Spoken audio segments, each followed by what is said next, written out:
est moins belle. Et c'est ça que je voudrais éviter, d'accord? Donc, tout élève qui a eu une formation scientifique comme vous doit savoir expliquer correctement quand même l'effet de serre. Alors, allons-y. Donc, le soleil, effectivement, le soleil réchauffe la Terre grâce au rayonnement qu'il envoie. Il envoie donc du rayonnement dans quel domaine de longueur d'onde, s'il vous plaît?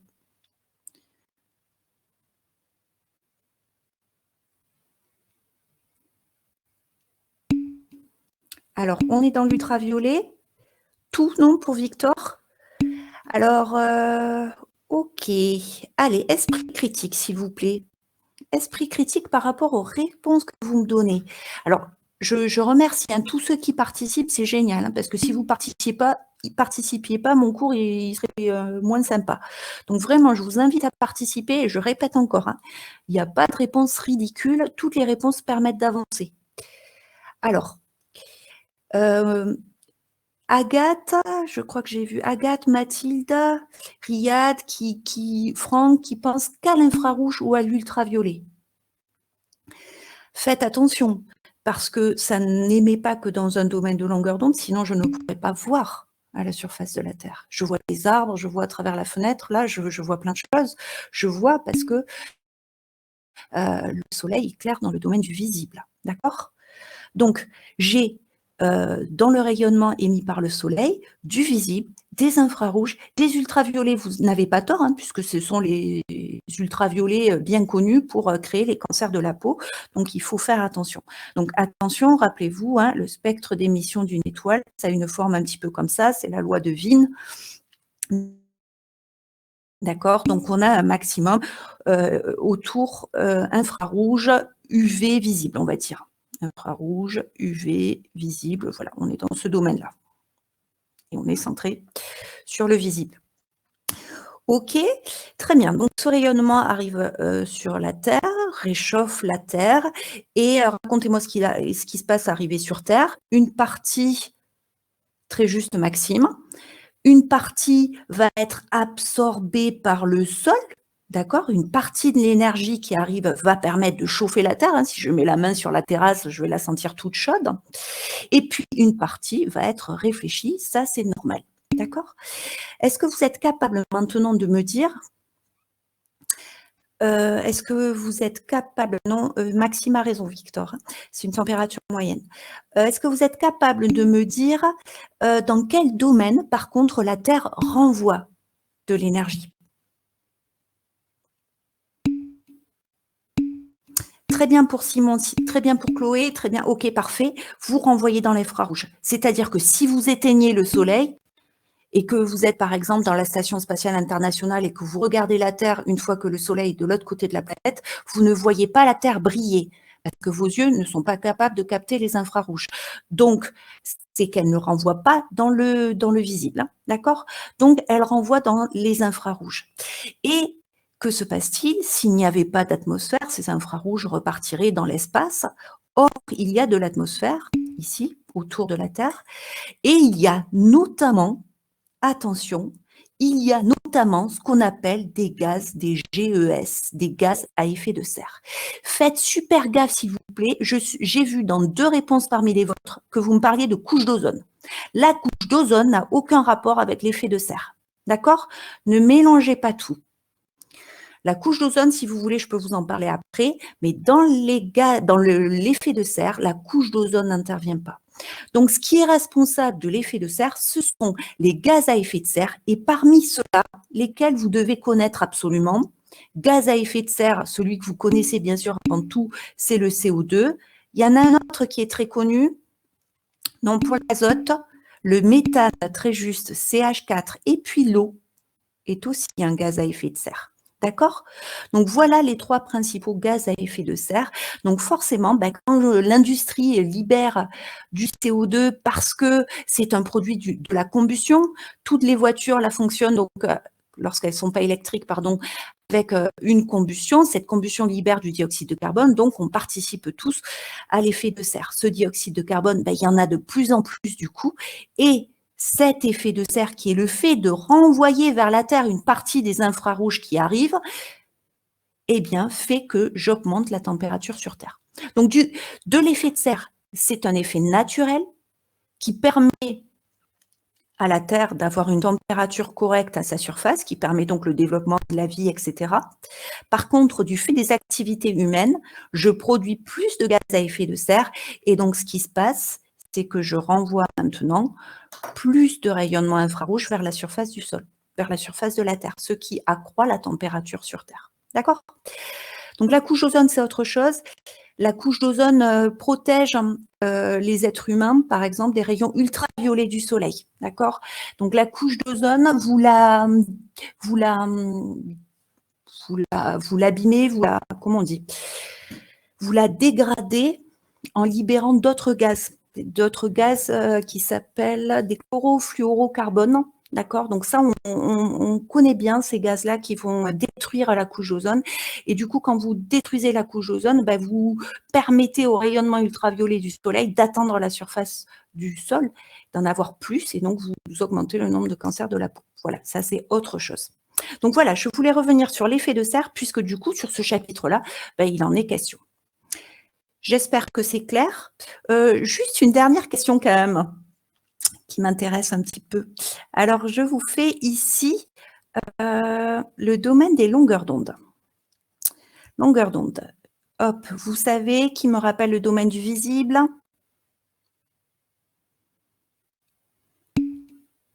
400-800, parfait. Qu'est-ce que j'ai en dessous du 400 nanomètres? Qu'est-ce que j'ai en dessus du 800 nanomètres comme domaine? Donc ça aussi, tout le monde sait. Au-dessous, bien sûr, j'ai les UV, et au-dessus, j'ai les infrarouges. Parfait. Ça, je vous ai fait lambda. Qui peut me rappeler, alors je suis désolée, sur mon tableau, ça risque d'être un peu n'importe quoi, donc essayez de suivre en même temps que j'écris. Qui peut me donner la relation qui existe entre l'énergie et la fréquence? Allez, petit retour en arrière en début d'année. Ça va nous être utile bientôt quand on va commencer la mécanique quantique aussi. Rapport entre l'énergie et la fréquence. Alors, j'ai un 1 sur lambda nu égale… non. Non, effectivement. Allez, qui tente un truc? L'énergie, la fréquence, E égale quoi? Très bien, Agathe. H nu. Nu étant la fréquence d'un rayonnement, d'une onde électromagnétique. Très bien. Et qu'est-ce qui me donne la relation qu'il y a entre la fréquence et la longueur d'onde? Lambda égale, allez, on essaie de maîtriser ça aussi, on en aura besoin dans le cours sur la méca-Q. F, non. Attention à Jade et alors Noad. Du coup, n'oubliez pas, ne confondez pas la période temporelle et la fréquence. Là, je l'ai, Christopher, lambda égale C sur nu, parfait. Ok, très bien. Donc, de ces deux relations, vous voyez que quand l'énergie augmente, que fait lambda, s'il vous plaît? Allez, est-ce que vous avez ça? Si j'augmente l'énergie, que fait lambda? Très bien, Agathe, lambda diminue. Vous voyez, si E augmente, ça veut dire que la fréquence a augmenté. Et si vous augmentez la fréquence dans la relation qui vous donne lambda, vu que c'est au dénominateur, votre lambda va diminuer. Donc, au final, une onde qui a une courte longueur d'onde a une plus grande énergie qu'une onde qui a une grande longueur d'onde. D'accord? Sachez que les ondes, les micro-ondes, le visible, le rayonnement infrarouge, UV, n'a pas la même énergie. Cette énergie est liée à la longueur d'onde. Eh bien, plus la longueur d'onde est basse, plus l'énergie transportée par l'onde est importante. Très bien. Donc, ça veut dire que je vais vous faire un truc comme ça. Quand la longueur d'onde augmente, l'énergie diminue. Donc, l'énergie augmente en sens inverse. Très bien. Alors, regardez donc, ici, j'ai dit le soleil envoie, on va dire, une onde qui intervient dans le domaine du visible, on va se limiter au domaine du visible, d'accord? Donc, elle a une certaine énergie. Quand elle arrive sur le sol terrestre, j'ai dit une partie de cette énergie est absorbée par le sol. Une partie de cette énergie est absorbée par le sol, forcément. Donc, l'onde qui repart a moins d'énergie. Et une onde qui repart qui a moins d'énergie, est-ce qu'elle est dans l'infrarouge ou est-ce qu'elle est dans l'ultraviolet? Parfait. D'accord? Voilà. Je voulais vous apporter ça parce que tout à l'heure, vous m'avez, ceux qui sont intervenus ont bien dit, OK, ça renvoie de l'infrarouge, mais je voulais que vous compreniez pourquoi. Pourquoi j'ai du visible qui arrive et j'ai de l'infrarouge qui repart? Eh bien, le visible arrive avec une certaine énergie. Comme le sol terrestre va absorber une partie de cette énergie, le rayonnement que le sol renvoie a forcément moins d'énergie. Et si vous regardez sur mes diagrammes, un rayonnement qui a moins d'énergie, regardez votre flèche d'énergie, eh bien, l'ultraviolet est plus énergétique que l'infrarouge. Donc, si je suis partie du visible et que j'enlève un peu d'énergie, je tombe dans l'infrarouge. D'accord? C'était une petite parenthèse. Allez, puisque vous êtes tous des scientifiques, c'était aussi pour utiliser tout ce que l'on fait, toutes les grandeurs que l'on utilise pour donner du concret un petit peu. Allez, maintenant, je passe au sujet. Il me reste une demi-heure pour le corriger. Mais je suis sûre que vous l'avez tous fait sérieusement et je ne vais pas apporter grand-chose. Alors, le sujet, c'est Centre étranger 2017. Ok, Victor. Allez, je repartage mon écran. Je repartage donc cette fois le sujet. On est sur le sujet d'aujourd'hui. Valorisation du dioxyde de carbone. Donc, on ne traite ce chapitre-là que sous forme de sujet. J'en fais un aujourd'hui, on en fera un autre lundi, d'accord? Je crois que j'en ai mis un autre dans le tableau de compétences, donc rien ne vous empêche d'en faire d'autres, évidemment. Comme d'habitude, moi, je vous donne, on va dire, le minimum. Ça n'empêche pas à ceux qui ont un peu plus de temps ou un peu plus de curiosité d'aller chercher des sujets qui portent sur ce chapitre-là, sur ce thème-là. Allez, donc on y va. Une usine sidérurgique du sud de la France, située en bordure de mer, produit chaque année 4 millions de tonnes d'acier. Cette production s'accompagne de l'émission de 8 millions de tonnes de dioxyde de carbone. Donc tout ça, ça ne va pas aider sur le réchauffement climatique, on en a bien conscience. Donc un des objectifs de la COP 21, donc qui s'est réunie à Paris en 2015, est de réduire de 24% l'émission de CO2 dans le secteur de l'industrie. Pour contribuer à cet objectif, on cherche à capter le CO2 émis lors de la production d'acier pour le stocker ou à le valoriser afin d'éviter le rejet dans l'atmosphère. Donc la valorisation, c'est le fait de considérer que le dioxyde de carbone n'est plus un déchet, mais qu'au contraire, il va être utilisé pour un autre processus. Un site voisin de Marais-Salan, en reconversion de surface disponible 6000 hectares, pourrait être exploité. Le CO2 émis serait utilisé dans la culture intensive d'une micro-algue naturelle présente sur ce site, la Dunaliella salina.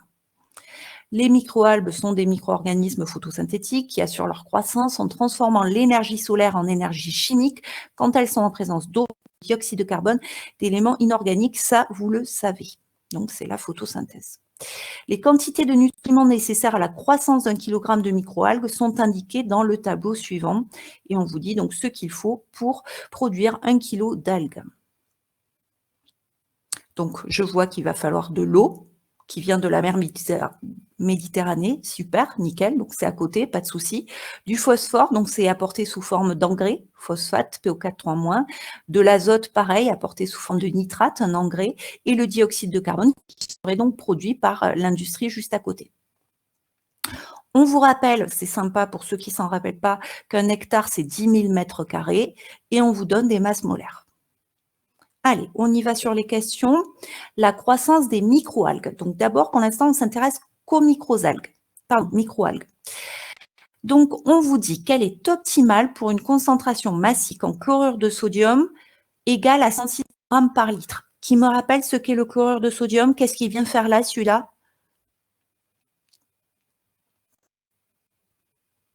Si je rate cette info, je risque de ne pas bien comprendre le sujet. Donc, c'est du sel, bien sûr.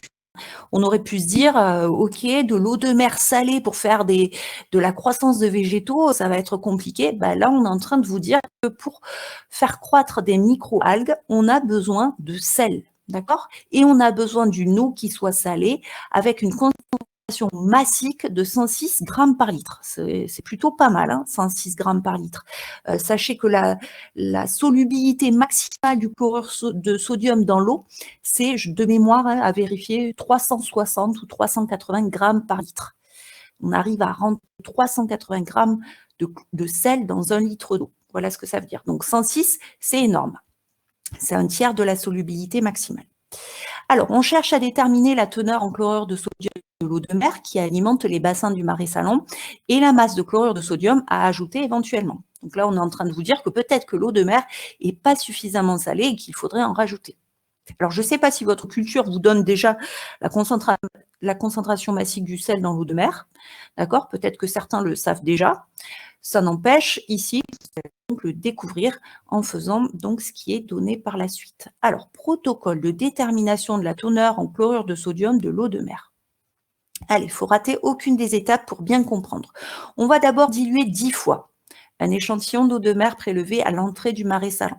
Donc, Marais Salon, hein, c'est les marais où on produit le sel. Vous vous rappelez comment ça fonctionne. On fait rentrer l'eau de mer dans des bassins de petite profondeur. Le soleil va faire évaporer l'eau. Il vous reste le sel que vous récupérez tout simplement. Introduire un volume V égale 10 ml de la solution obtenue dans un Erlenmeyer de 150 ml. Ajouter quelques gouttes d'une solution contenant des ions chromates CrO4-. Verser progressivement sous agitation des volumes connus d'une solution de nitrate d'argent de concentration molaire, blablabla. Les ions argent réagissent prioritairement avec les ions chlorure pour former un précipité blanc et on vous donne l'équation de la réaction. Et d'ailleurs, tiens, regardez, il y a un mot important, l'équation de la réaction support du titrage. Lorsque pratiquement tous les ions chlorure ont disparu, les ions argent ajoutés réagissent ensuite avec les ions chromates en donnant une coloration rouge. Cette couleur rouge apparaît lorsqu'on a versé 11,5 ml de solution de nitrate d'argent dans la solution analysée. Première question, nommez la méthode de détermination de la teneur en chlorure de sodium de l'eau de mer mise en jeu. Comment s'appelle cette expérience? Un dosage, très bien. On va plus loin maintenant, Chloé. J'attends. On a vu qu'il existait 3 types de dosage.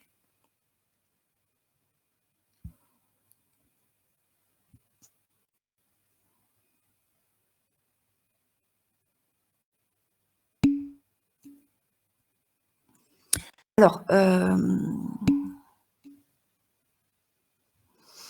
dans ce cas-là, Franck, si tu me parles de par-étalonnage, il y a 2 types. Alors, ok, on y va.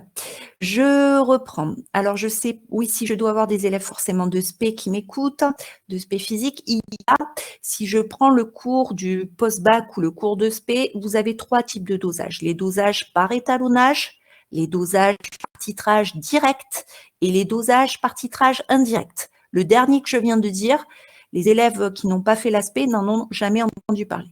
D'accord? Donc, les dosages par étalonnage et les dosages directs, c'est ce qui nous a occupé, nous, cette année. Maintenant, je ne suis pas du tout dans un dosage par étalonnage ici, Franck, parce que quand on parle de dosage par étalonnage, quel est le vocabulaire qui doit nécessairement apparaître? Dosage par étalonnage, on parle de quoi? Allez, j'espère que ça, vous l'avez, ce réflexe-là. Parfait, Chloé. Des solutions filles, une solution mère, hein. C'est comme ça que cela fonctionne. On va faire une courbe d'étalonnage. Et cette courbe d'étalonnage est obtenue par les grandeurs mesurées grâce à des solutions filles que l'on a fabriquées. D'accord? Donc là, on ne nous en parle pas du tout. Donc, on est dans le cas des dosages directs. Et dans le cas des dosages directs, on a vu 3 types de dosages. Pour l'instant, j'ai eu la réponse, mais elle est noyée parmi d'autres. Donc, quels sont les 3 types de dosage direct? J'ai le dosage pH métrique, super Agathe. J'ai le dosage, si ce n'est pas pH métrique, ça peut être conductimétrique. Et enfin, colorimétrique. Parfait. Donc, c'est ça. On attend de vous que vous alliez assez loin, hein. Dire juste que c'est un dosage, c'est pas génial parce que si vous regardez, on vous dit la réaction support du titrage. Ok, donc titrage, c'est bon. J'ai lu le mot, je dis ok, c'est un titrage, très bien. Ça ne va pas assez loin. D'accord? Vous n'auriez pas eu les points si vous vous contentiez de mettre titrage.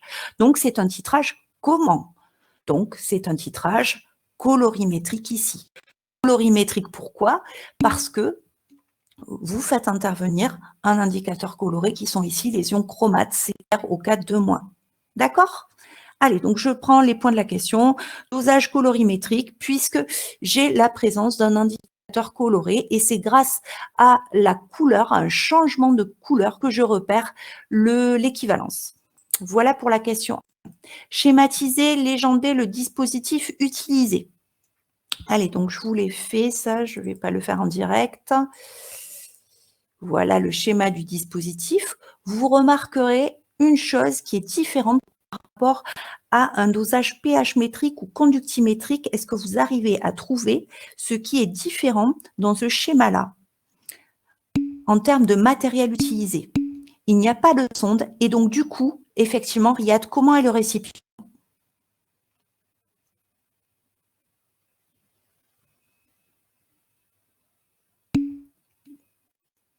Transparent, ouais, ok. Mais ça, en général, ils le sont toujours, hein, Victor, en chimie.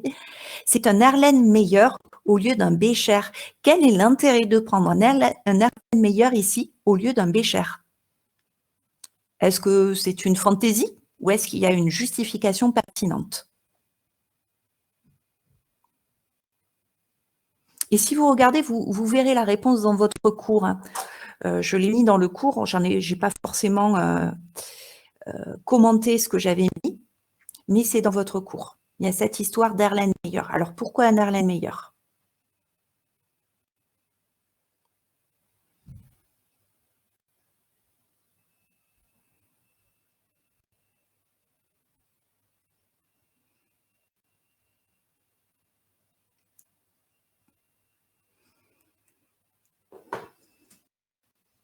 Non, personne? Alors, oui, super Agathe. En fait, ça permet d'éviter les projections. Comme vous mettez une agitation en place, bah forcément, si vous gérez mal votre agitation, il va y avoir des mini-particules, hein, microscopiques qui vont être projetées sur les parois. Et si ça va un petit peu trop vite, eh ben, ça va dépasser, ça va sauter en dehors du bécher. Donc l'intérêt de l'Erlenmeyer, c'est effectivement de limiter l'ouverture et donc de limiter la perte de matière par projection du fait de l'agitation. OK ? Voilà, donc ça, c'est une petite parenthèse. Ici, ce n'est pas un bécher et c'est volontaire. Donc, au lieu de juste pas mettre à fond, on préfère carrément… Oui, Victor. De toute manière, en quoi ça nous gêne de prendre un Erlenmeyer ou un bécher? C'est pas ça. Bah, Victor, si, c'est cohérent. Parce que tu sais très bien, n'importe quel élève ou n'importe quel prof, d'ailleurs, hein, lorsqu'il va mettre en place l'agitation, peut avoir, je ne sais pas, peut ne pas le faire bien, peut glisser sur le bouton, bref, hop, il y a un petit peu de projection qui se fait. D'accord? Donc, voilà, on prend un Erlenmeyer pour éviter tout risque. C'est pas dérangeant. Alors, donc, je vous ai mis, n'oubliez pas que il faut légender, on burette graduée, la potence, l'Erlen, le barreau aimanté, l'agitateur magnétique. Et bien sûr, alors là, je vous ai donné les solutions et je suis désolée, mais il faudrait bien sûr avoir en tête que ce qu'il y a dans la burette s'appelle la solution titrante et il est important de préciser qui est la solution titrante ici. D'accord? Donc, si je reviens sur le sujet, pardon, la solution titrante, c'est ce que je mets dans la burette, hein. J'espère que c'est clair pour tout le monde. Et ce que j'ai mis dans la burette, c'était le nitrate d'argent. Donc, j'aime bien mettre solution titrante, 2 points nitrate d'argent, je mets sa concentration. Dans Erlenmeyer, vous allez voir la solution titrée. Quelle est la solution titrée? Ben, c'est l'eau de mer. Et je vais rajouter dilué 10 fois. C'est intéressant de rajouter ça, ça permet d'éviter de l'oublier par la suite parce que certainement, ça va avoir des conséquences, le fait qu'on ait dilué 10 fois. Et donc, on en a mis 10 millilitres. Donc, je rajoute eau de mer diluée 10 fois, contenant des ions Na+, et Cl-, et ce sont les ions Cl- que l'on va doser, qui vont réagir avec les ions argent, Ag+, plus Cl-. Il y a une réaction possible parce que l'un est un cation, l'autre est un anion. Comment vont s'appeler les ions Na+ et NO3-? Comment s'appelleront les ions NO3- ici et Na+ dans la solution titrée? Très bien, des ions spectateurs. Ça marche. J'ai rajouté aussi qu'il y a la solution titrée, plus on a rajouté cette solution qui contenait des ions chromates CrO4-. D'accord? C'est ça, c'est notre indicateur coloré. Et on en met juste 2 gouttes, hein, pas énormément pour ne pas modifier la composition de la solution titrée. Allez, s'il n'y a pas de questions, on continue. La question 1,2 est faite. La question 1,3. Le volume de 11,5 ml peut être assimilé au volume versé à l'équivalence du titrage justifié. Allez, il faut raconter ce qui se passe au niveau de l'équivalence. Pourquoi est-ce que 11,5 peut être considéré comme le réactif? Très bien. Donc, Agathe nous dit, il y a écrit, lorsque tous les ions chlorure sont consommés, la couleur devient rouge. On sait que le volume à l'équivalence correspond au moment où tout le réactif limitant est consommé. Alors, effectivement, du coup, moi, je vous ai mis un truc un petit peu plus long. À l'équivalence, tous les ions chlorure présents dans l'échantillon d'eau de mer ont réagi. D'accord? Les ions chlorure qui étaient dans l'eau de mer réagissent avec les ions argent. Donc, à l'équivalence, j'ai consommé tous les ions chlorure, c'est-à-dire que j'ai apporté suffisamment d'ions argent pour consommer les ions chlorure.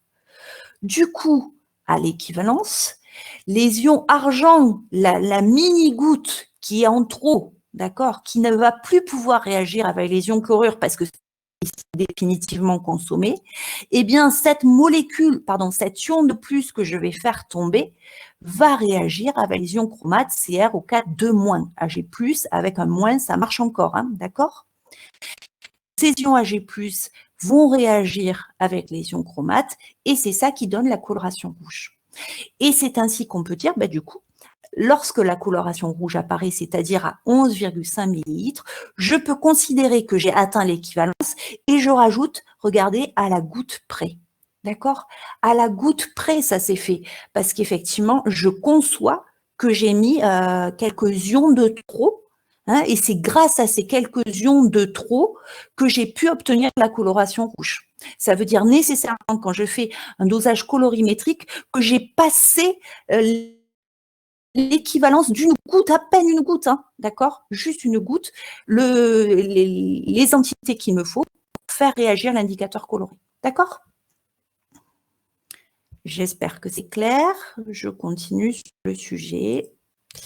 Déterminer la concentration massique en chlorure de sodium de l'eau de mer à l'entrée du marais salant. Ça, c'est le truc classique quand on a un dosage. Hein. Allez, dites-moi ce que je dois faire. Donc, j'ai fait le blabla de base, j'ai raconté quel était le nom du dosage, j'ai schématisé, j'ai légendé, j'ai identifié que 11,5 ml était le volume à l'équivalence. Maintenant, qu'est-ce que je fais de cette information? Très bien. Ok, donc Agathe, tu as écrit vite, donc tu as oublié les charges, mais c'est tout à fait ça. Donc, il faut dire qu'à l'équivalence, eh bien, les réactifs ont été introduits dans les proportions de la réaction. Ça, c'est très important de l'écrire parce que quand vous l'écrivez, vous réalisez que vous parlez des proportions stoichiométriques. Et donc, justement, ça vous oblige à regarder votre équation. Et votre équation, elle vous dit bien que pour une mole d'ion argent, il faut une mole d'ion chlorure. Donc, si j'avais n mol d'ion chlorure au départ, et c'est ce que je cherche, à combien j'en avais au départ, eh bien, il me faudra n mol d'ion Ag+. OK? J'espère que ça c'est clair. Donc, c'est ce que je vous ai mis là. À l'équivalence, les réactifs ont été introduits dans les proportions stoichiométriques de la réaction. On a donc ceci, d'accord? Ce que je vous surligne ici. La quantité initiale d'ion Cl- est égale à la quantité de matière d'Ag+, que j'ai dû verser à l'équivalence. OK? Qu'est-ce que je voulais dire? Je ne sais plus. Donc, on me demande de calculer la concentration massique. Je vais donc passer d'abord par la concentration molaire. Vous vous rappelez que la concentration molaire d'un ion, eh bien, on peut l'écrire comme ceci entre crochets. On peut l'écrire C tout simplement, hein, mais le C est souvent réservé aux molécules. D'accord? Donc, quand c'est un ion, on la met entre crochets. Donc, la concentration en ion Cl-, c'est N sur V. Hein. J'espère que vous avez tous vos formules en tête. N sur V. Et la quantité de matière d'ion chlorure, on l'a vu, c'est la quantité de matière que j'ai versée à l'équivalence en ion Ag+. Donc, le NeAg+, je peux le transformer par un C fois V en utilisant bien les données de l'énoncé. La concentration du nitrate d'argent, elle se note C', et le volume que j'ai versé à l'équivalence, c'est VE.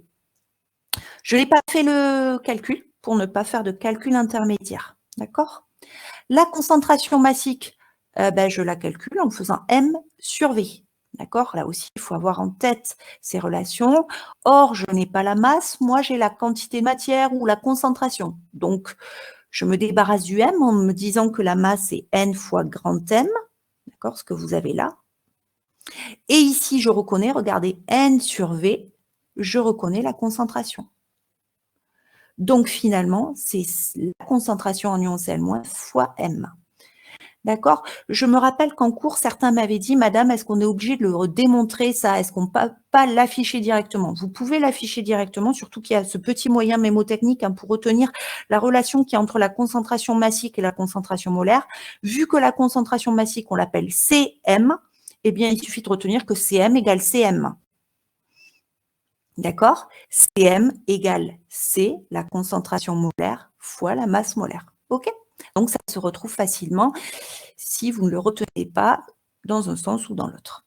Alors, du coup, j'ai remplacé la concentration molaire de Cl-, j'ai repris ce que j'avais démontré au-dessus grâce à la relation qu'on peut écrire à l'équivalence et j'ai plus qu'à faire le calcul. D'accord?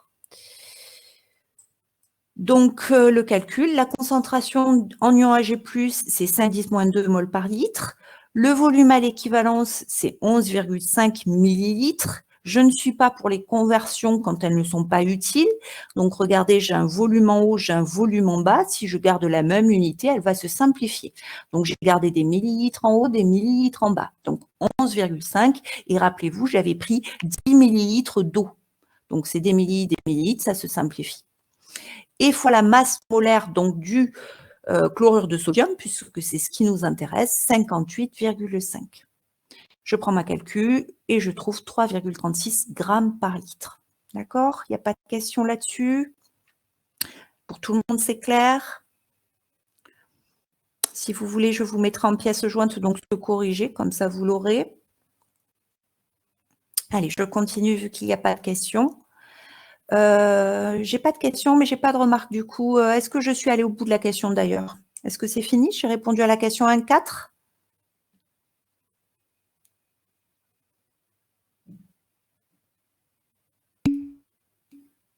Non, Charline, qu'est-ce qui me manque? Effectivement, Chloé, il faut multiplier par 10. D'accord? Donc, ça, c'est la concentration massique en ion chlorure que j'ai dans l'Erlenmeyer. Mais rappelez-vous, ça provient d'une eau de mer que j'ai diluée 10 fois. Ça veut dire que donc la concentration était 10 fois plus importante dans l'échantillon de départ. D'accord? Donc, il ne faut pas oublier de finir en disant ceci. La concentration massique en chlorure de sodium de l'eau de mer à l'entrée du marais salant est 33,6 grammes par litre. J'ai fait x10. D'ailleurs, un petit retour sur les chiffres significatifs. J'en ai ici 3, 5,00. J'en ai ici 3, 11,5. Ici 3, 58,5. Et 3 là. Donc, j'en ai mis 3 au résultat. OK? Allez, on passe à la question d'après. Dernière question de cette partie 1. Déterminer la masse de chlorure de sodium NaCl solide qu'il faut ajouter à chaque litre d'eau de mer introduit lors du premier remplissage du marais pour assurer une croissance optimale des microalgues. Alors là, ok, qu'est-ce que j'en sais, moi, de la croissance optimale des microalgues? Rien du tout. Donc, du coup, je me rappelle que quelque part, j'ai lu tout au départ ceci. Et là, je peux le surligner, d'accord? Là, je sais que c'est une information qui m'intéresse. La croissance des microalgues est optimale pour une concentration massique en chlorure de sodium égale à 106 grammes par litre. Or, je viens de trouver, moi, sur le corrigé que j'ai fait, 33,6 grammes par litre. D'accord? Donc, en faisant x10, 33,6 grammes par litre. Et pour qu'il y en ait une croissance optimale des microalgues, il me faudrait 106 grammes par litre. Je comprends bien qu'il faut donc ajouter du sel dans cette eau de mer déjà salée. Et je vais en ajouter combien par litre d'eau de mer? Ce qu'il me manque. D'accord?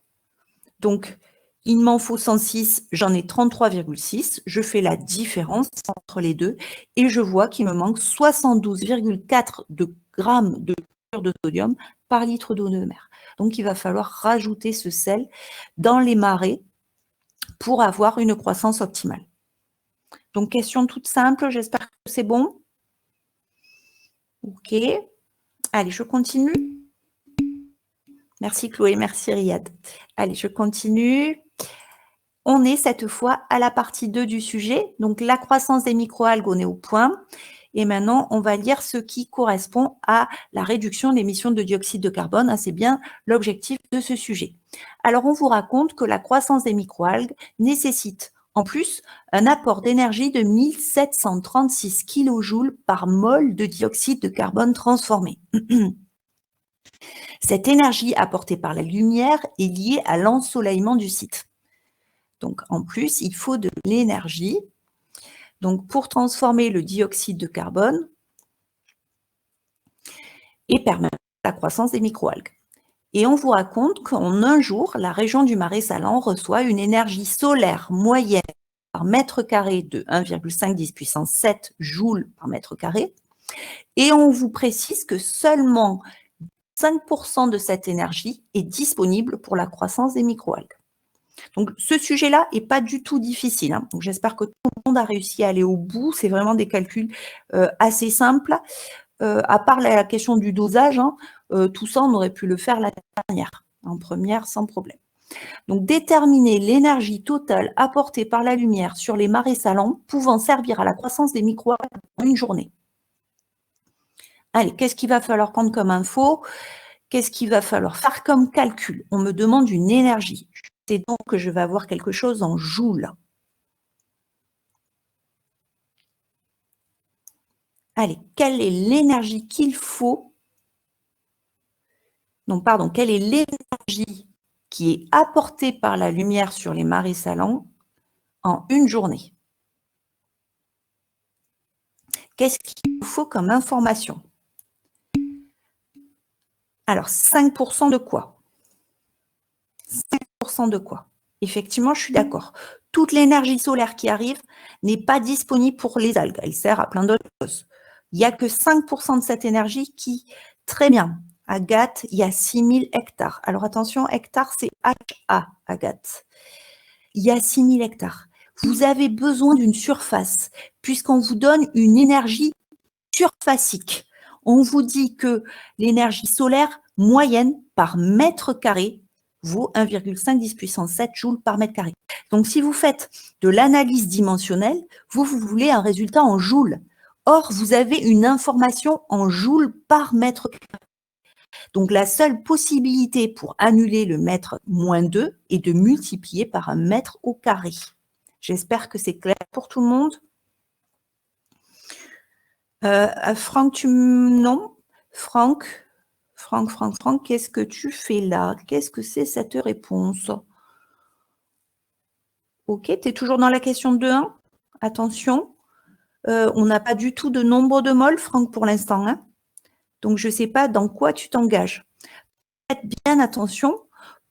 Fais bien attention à la lecture de la question, Franck. On te dit quelle est l'énergie apportée par la lumière pouvant servir à la croissance en une journée. D'accord? Or, on t'a dit quelle était l'énergie qui arrivait par mètre carré. Donc, il suffit qu'on multiplie. Alors, je crois qu'il y a besoin, je vais juste vous écrire ça.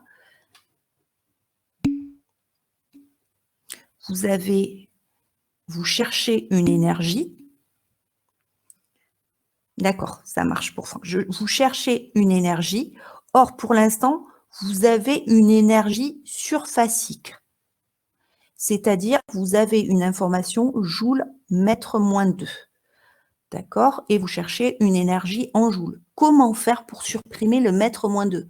Je vous ai dit, hein, je vous ai toujours dit, l'analyse dimensionnelle, c'est puissant. Il y a des formules que je peux trouver rien qu'en faisant de l'analyse dimensionnelle. Toutes les formules, je peux les retrouver rien qu'avec les unités. Donc, c'est puissant. Je fais cette analyse-là. On me dit, bon, ok, j'ai un truc qui est en joules par mètre carré. Comment faire pour avoir des joules? Ok, ben je vais multiplier par une surface qui est en mètre carré fois mètre moins 2, ça fait bien des joules. Ok, d'accord? Donc, juste en faisant mon petit bricolage d'analyse dimensionnelle, je sais répondre à la question. Après, il faut juste que j'aille chercher les bonnes informations. Donc, j'y vais. Les bonnes informations, ben, c'est quelle est la surface dont je dispose. Ces marais salants, quelle est leur surface? Donc, Agathe a fait la saisine info qu'il nous fallait. Plus haut, dans le sujet, il est écrit, je ne sais plus où, quelque part sur la page 1, il me semble bien qu'on l'a lu tout à l'heure. Voilà, un site voisin de marais salants en reconversion de surface disponible 6000 hectares. Donc, l'info, elle est là. 6000 hectares, très juste. Ok, merci Gambi. On ne s'ennuyait pas sans toi. Hein. Tu peux repartir. Alors, donc, le calcul que vous avez à faire est celui-ci. Je suis là. 5% fois 1,5 puissance 7, c'est l'énergie surfacique dont je vous parlais, fois 6000 hectares. Et attention, il faut mettre des hectares en mètres carrés. Et on vous a rappelé dans le sujet qu'un hectare, c'était 10 000 mètres carrés. OK ? Donc, vous faites 5%, rappelez-vous, c'est 5 divisé par 100, donc 0,05. Vous faites ce calcul-là et vous trouvez que l'énergie lumineuse qui arrive en une journée sur les marais salants vaut 4,5 10 puissance 13 joules. Alors, vous pourriez critiquer quelque chose sur ce résultat-là. Allez-y, ne vous gênez pas.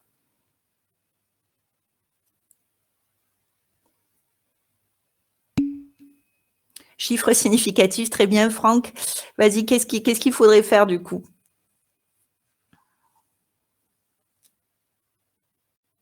On en met combien de chiffres significatifs?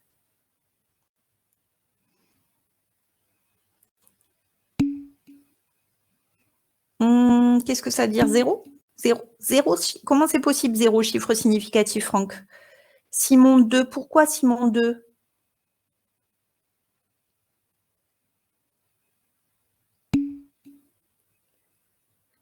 Mais virgule zéro, je ne comprends pas, Franck, ta réponse. En tout cas, ta réponse montre clairement que c'est toujours pas acquis, hein, ces chiffres significatifs. Alors, regardez, ici, j'ai 5%. L'info, je la sors du sujet. Hein. Il y avait marqué en toutes lettres 5%.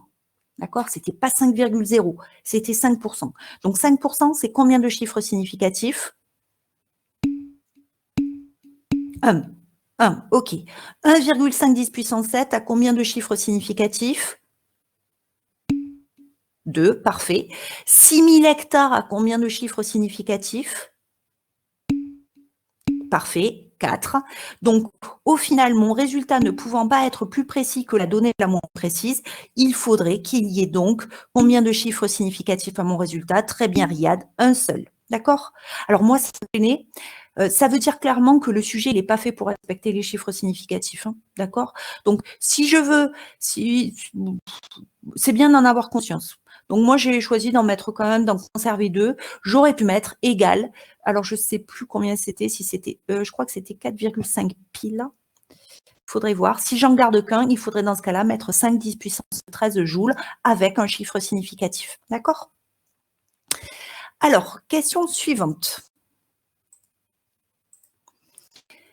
En déduire la masse de CO2 pouvant être absorbée par l'exploitation du marais salant pour la culture des microalgues en une journée. Allez, on arrive au bout, je vois qu'il est midi, on est presque au bout. Courage.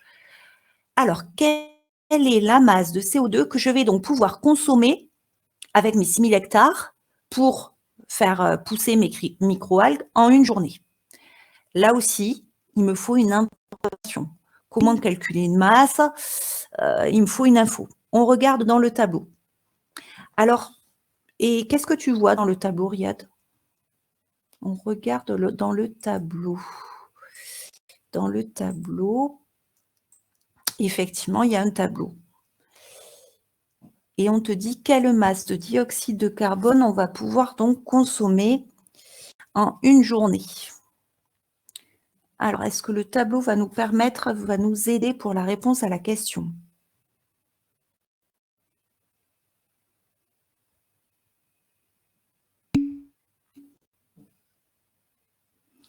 Alors, il y a marqué effectivement ce que consomme l'algue en CO2. Je suis d'accord avec toi. Sauf que, Riyad, il y a marqué que pour 1 kg d'algues, je vais savoir combien je consomme de dioxyde de carbone. Sauf qu'à aucun moment, j'ai eu la même idée que toi au départ. Hein. Je me suis dit, bon, ben, combien on fait pousser d'algues? Combien on a d'algues? Et du coup, je vais pouvoir calculer le dioxyde de carbone. Je n'ai pas cette. Donc, je ne peux pas utiliser cette donnée-là. Je ne peux pas l'utiliser. Il faut que je trouve une autre solution. Et alors, bien souvent, hein, je vous ai toujours dit, faites attention, les sujets vous racontent des histoires, les questions, elles ne sont pas mises les unes à la suite des autres, comme ça, sans lien, sans suite logique. Donc, vous venez de calculer une énergie, très bien, et il y a bien marqué surtout en déduire. Donc, il faut que je me serve de la question précédente pour répondre à cette question-là. Donc, il va falloir que je parle d'énergie. Eh bien, il y a une information d'énergie qui est super intéressante. OK, pour Franck, tu me dis, je vais dire M égale N fois grand M. Tu as tout à fait raison, sauf que je n'ai pas encore N. Donc, comment calculer la quantité de matière de CO2 que je vais pouvoir consommer? Allez, trouvez-moi l'info. Je vous l'ai mise, vous l'avez sous les yeux.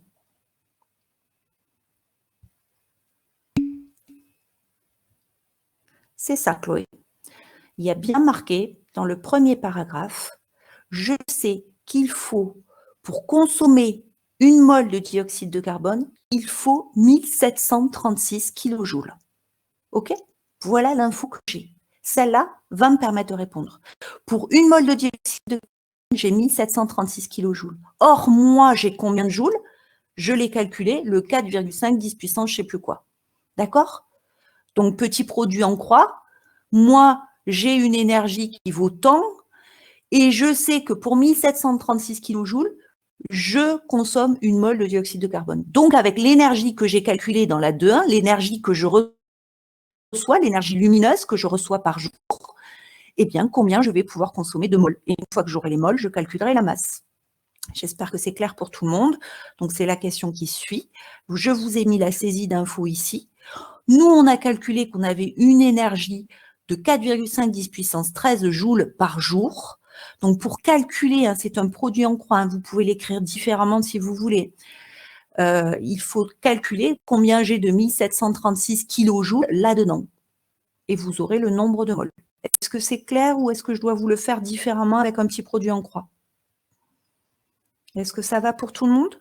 Je calcule le nombre de moles en divisant 4,5 10 puissance 13 par l'énergie à consommer pour transformer une mole de CO2. Et vous faites super gaffe, merci, vous faites super gaffe au fait qu'ici, il y ait des kilojoules. D'accord? Ici, j'ai des joules, ici, j'ai des kilojoules. Donc, je divise par 10 puissance 3. Hein. Et quand je fais ça, je trouve que j'ai une quantité de matière de 9,6 10 puissance 7 mol de CO2. Très bien. Donc, ensuite, je fais, comme tout à l'heure nous a dit Franck, je calcule ma masse en faisant N fois grand M. La quantité de matière de CO2 que je peux transformer, c'est 2,6 10 puissance 7. Là aussi, je me suis limitée à 2 chiffres significatifs. Qu'en toute rigueur, j'aurais dû en avoir un. Mais... Et vous trouvez 1,1 10 puissance 9 grammes. Donc, 1,1 milliard de grammes ou 1,1 million de kilogrammes ou 1100 tonnes de CO2. D'accord? Voilà la masse de CO2 que je vais consommer par jour pour la croissance de mes microalgues. Allez, dernière question. La part des 8 millions de tonnes de CO2 produites par l'acierie en une année, pouvant être absorbées par cette technique, permet-elle d'atteindre l'objectif fixé par la COP 21? Alors, là aussi, il y a une saisie d'infos à faire. C'est quoi l'objectif fixé par la COP 21? C'est de, à moins que quelqu'un ait la réponse rapidement, quel est l'objectif fixé par la COP 21? Très bien, 24% de moins de CO2. Ça veut dire que sur les 8 millions de tonnes de CO2, il faudrait que j'en consomme 24%. Ça serait l'idéal. Et ainsi, j'aurais atteint l'objectif fixé par la COP 21. Eh bien, il faut donc que je calcule juste un pourcentage.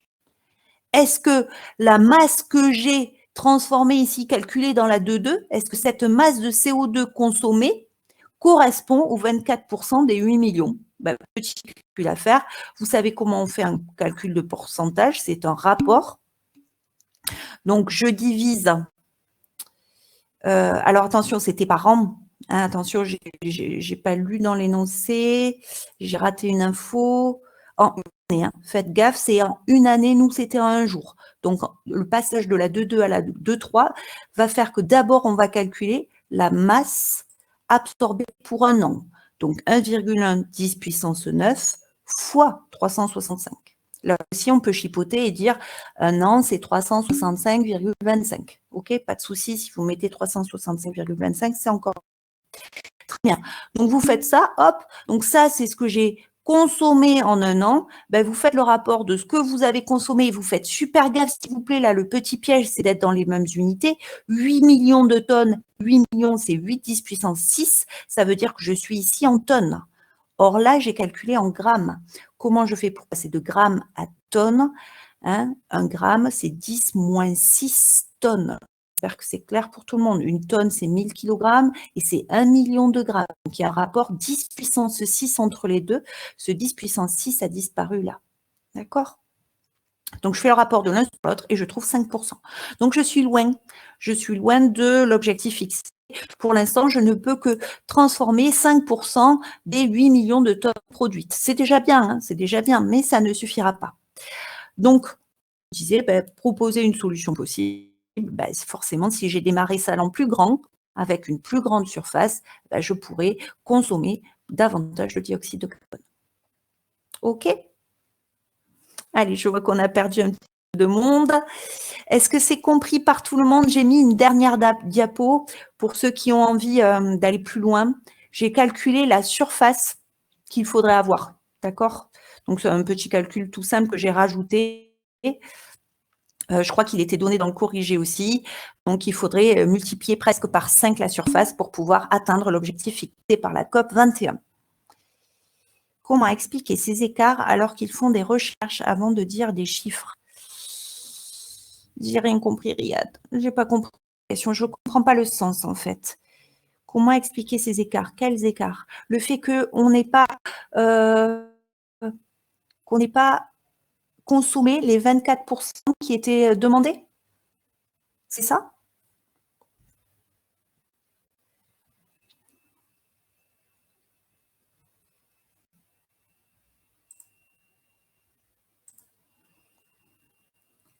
Alors, déjà, il y a marqué, tac, tac, tac, on cherche. Voilà, un site voisin de marais salants pourrait être exploité. Ce n'est pas le cas actuellement. D'accord? Jusqu'à il n'y a pas longtemps, on produisait du CO2 à gogo sans se poser de questions. Hein, et encore, certains pays continuent de fonctionner dans cette logique-là. On s'en fiche, on consomme, on produit, tout va bien. D'accord? Donc, la COP 21 a dit, bon, c'est pas possible, réchauffement climatique, blabla, il faut qu'on réduise nos émissions de gaz à effet de serre. Et pour donc proposer une solution possible, c'est penser à valoriser. Donc, on s'est dit, comment valoriser? On fait des marais salants à côté. Peut-être que la surface possible est que de 6 000 hectares à côté de cette aciérie-là. D'accord? Donc, avec cette surface-là, voilà, il pourrait déjà consommer 5%. C'est déjà ça. C'est déjà ça. Si tout le monde pouvait mettre en place quelque chose pour consommer le CO2 qu'il produit juste à côté de son usine, ça serait déjà formidable. Ce que personne n'a fait, effectivement, Simon. Tiens, d'ailleurs, Simon, tu m'avais parlé d'un site où tu avais vu des vidéos sympas sur la relativité, sur la mécanique quantique peut-être aussi. Tu peux me redire le lien? Comme ça, je regarderai. Si peut-être c'est intéressant, ça peut être utile pour les autres en même temps que de préparer les activités documentaires pour se mettre à ScienceClick. D'accord, ok. Je ne m'en souvenais plus, tu me l'avais déjà dit, mais j'avais oublié le nom. Ok, très bien. Je vous remercie, j'espère que c'était clair, que ça vous a été profitable. Je vous souhaite une bonne journée, un bon week-end du coup, puisque j'ai annulé la séance de demain. On se revoit lundi pour un autre sujet de chimie avant de commencer la relativité. Bonne journée à tous, tout le meilleur pour vous. Ah oui, Randy, tu fais bien d'en parler, bien sûr, il y a le QCM à faire aujourd'hui. Avant de partir trop vite, faites passer l'info, je vais le mettre sur les groupes WhatsApp. Pensez qu'il y a le QCM. Est-ce que je l'ai mis en ligne? Je ne suis pas sûre de l'avoir. Est-ce qu'il est déjà accessible? Tu l'as vu, Randy?